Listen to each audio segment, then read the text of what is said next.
MiG-29 గురించి మనకు తెలుసు. మిగ్ లని మనం ఫైటర్ జెట్స్ ని మనం మామూలుగా మన ఎయిర్ ఫోర్స్ వాడుతూ ఉంది. బట్ ఇండియన్ నేవీకి సంబంధించినటువంటి MiG-29K ని ఈ ఫైటర్ జెట్స్ ని వీటిని అప్గ్రేడ్ చేయాలని నిర్ణయించినట్టుగా తెలుస్తోంది. సో అప్గ్రేడేషన్ అనేది దేనికి, ఎందుకు వివరాలు చెప్తారా ఒకసారి? అంటే మనకు MiG-29K అన్నది మన మెరైన్ వర్షన్. అది మన ఐఎన్ఎస్ విక్రాంత్, ఐఎన్ఎస్ విక్రమాదిత్య వీటి మీద ఉండేటువంటి డెక్ బేస్డ్ ఫైటర్స్ అంటారు వీటిని. అంటే మనకు చిన్న రన్వే ఉంటుంది కదా, అక్కడ మనకు ఎయిర్క్రాఫ్ట్ క్యారియర్ చాలా చిన్న రన్వే, కాబట్టి ఎయిర్క్రాఫ్ట్ కూడా చిన్నగా ఉంటాయి. ఆ చిన్న రన్వేలో అడిషనల్ థ్రస్ట్ ఉండాలి, దాని ఇంజిన్ కెపాసిటీ ఎక్కువ ఉండాలి. సో దానికి సపరేట్ ఒక నార్మల్ ఎయిర్క్రాఫ్ట్ కంటే కూడా, నార్మల్ ఫైటర్ జెట్ కంటే కూడా దీంట్లో కొన్ని ఫీచర్స్ డిఫరెంట్గా ఉంటాయి. అది మనం రష్యా నుంచి కొనుక్కున్నాము, దాన్ని MiG-29K అని దాని పేరు. అది దాన్ని ఎప్పుడో వచ్చింది మనకి. రష్యన్ రెడార్స్ ఉన్నాయి దాంట్లో. రష్యన్ రెడార్స్ ఏంటంటే మనకు తెలుసు, ఎప్పుడో 70s 80s తయారు చేసిన రెడార్స్. అవి టెక్నాలజీ అంతా మారిపోయింది ఇప్పుడు. ప్లస్ దాని రేంజ్ చాలా తక్కువ ఉండేది. మనం టేక్ ఆఫ్ అయ్యి మళ్ళీ కొట్టి రావాలి శత్రువుని అంటే కనుక మన దగ్గర ఆ టెక్నాలజీ అనేది మనకు చాలా అవుట్డేటెడ్. కాబట్టి చైనాతో మనం కౌంటర్ చేయాలంటే చైనాకు అడ్వాన్స్ టెక్నాలజీ ఉంది, అలాగే పాకిస్తాన్కి అదే ఇస్తున్నారు వాళ్ళు. కాబట్టి ఇప్పుడు ఏం చేసామంటే ఆల్రెడీ మనకు ఆమ్కా లాగానే టెడ్ బిఎఫ్ అంటారు, అంటే twin engine deck based fighter.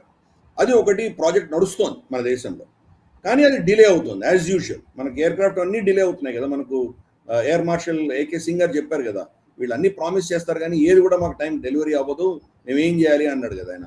కాబట్టి ఆ పరిస్థితి ఉంది అని తెలిసి వీళ్ళు ఏం చేశారంటే ఈ MiG-29Kని కూడా దాని కెపాసిటీ పెంచుతున్నారు.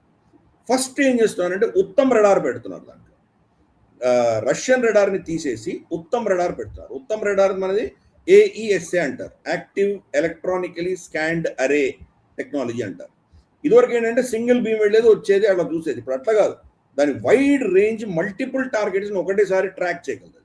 ఆల్మోస్ట్ ఒక 100 టార్గెట్స్ సైమల్టేనియస్గా ట్రాక్ చేయగలిగిన technology, superior technology, latest technology. Plus దాంట్లో వాడే కెమికల్స్ కూడా డిఫరెంట్ టైప్స్ ఆఫ్ కెమికల్స్ ఉన్నటువంటి ప్యానెల్స్ పెడతాం మనం. అది ఉత్తమ్ రెడార్ అనేది మన భారతదేశంలో తయారైనటువంటి ఒక సుపీరియర్ రెడార్. అది దాన్ని క్రమేపీ ఈరోజు మనం సుఖాయ్లో అదే పెట్టబోతున్నాం, మనము తేజస్లో అదే వస్తుంది. మెల్లిమెల్లిగా మన దగ్గర ఉన్నటువంటి ప్లాట్ఫామ్స్ అన్నిటి కూడాను రష్యన్ రెడార్స్ని తీసేసి మనం పెట్టుకునే ప్రయత్నం చేస్తున్నాం. అందుకని దీనికి అడిషనల్ కెపాసిటీ ఇస్తున్నాం మనం. నార్మల్గా కెపాసిటీ అంటే ఏంటి, మనకు ఇప్పుడు మన దగ్గర ఒక పర్టికులర్ లెన్స్ ఉంది, ఇంత దూరం చూడగలం, ఒక 2 కిలోమీటర్ల దాకా చూడగలం. 2 కిలోమీటర్ల దాకా చూడగలం అంటే కనుక చాలా కేర్ఫుల్గా వెళ్తుంటాం మనం. అదే 10 కిలోమీటర్ల దాకా చూడగలం అన్నప్పుడు మనకి ఇంకా ధైర్యం ఉంటుంది. మనకు అంతవరకు మన టార్గెట్ కొట్టి వెళ్ళవచ్చు. అందుకని డిస్టెన్స్, దాని కెపాసిటీ పెంచుతున్నాం.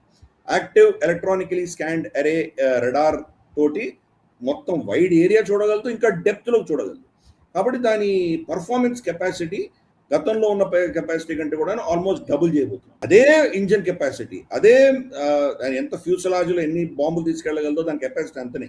కానీ దాని కండ్లు, దాని మనస్సు, దానికి వచ్చేటువంటి ఇన్ఫర్మేషన్ విపరీతంగా ఇంక్రీజ్ చేస్తున్నాం. దాంతో దాని కెపాసిటీ అన్నది నార్మల్ డెక్ బేస్డ్ ఫైటర్ కంటే కూడా ఆల్మోస్ట్ డబుల్ చేస్తున్నాం. ప్రస్తుతానికి అది చేయగలుగుతున్నాం. ఫైనల్గా భారతదేశంలోనే తయారై ఆమ్కాతో పాటి మనకు నేవీ వర్షన్ కూడా వచ్చినప్పుడు అఫ్ కోర్స్ ఇవి రీప్లేస్ అవుతాయి. దాని గురించి కూడా రీసెర్చ్ జరుగుతోంది, డిలే అయింది. బహుశా ఫస్ట్ ప్రోటోటైప్ 2030లోనో ఎప్పుడో ఈ టెడ్ బేస్డ్ అంటే twin engine deck based fighter మన దేశంలో తయారైనటువంటిది బహుశా 2030లో దాని ఫస్ట్ డెమాన్స్ట్రేషన్ ఉండే సూచనలు మనకు కనిపిస్తున్నాయి. అది మళ్ళీ ఇండక్ట్ అయ్యి మన దేశంలో అవన్నీ వచ్చేసరికి బహుశా 2035 తర్వాతనే మనకి ఇవన్నీ రాబోతున్నాయి. అంతవరకు ఏం చేయాలి, అది ఇప్పుడు జరుగుతున్న ప్రాజెక్ట్. ఈ వీడియో మీకు నచ్చినట్టయితే లైక్ చేయండి, 10 మందికి షేర్ చేయండి. అలాగే కామెంట్ల రూపంలో మీ అభిప్రాయాలను మాతో పంచుకోండి. Nationalist hub group of channels ను సబ్స్క్రైబ్ చేసుకుని తెలుగునాట జాతీయవాద జర్నలిజాన్ని ప్రోత్సహించండి. ఈ వీడియో కింద ఉన్న బెల్ ఐకాన్ పై క్లిక్ చేయడం మర్చిపోవద్దు.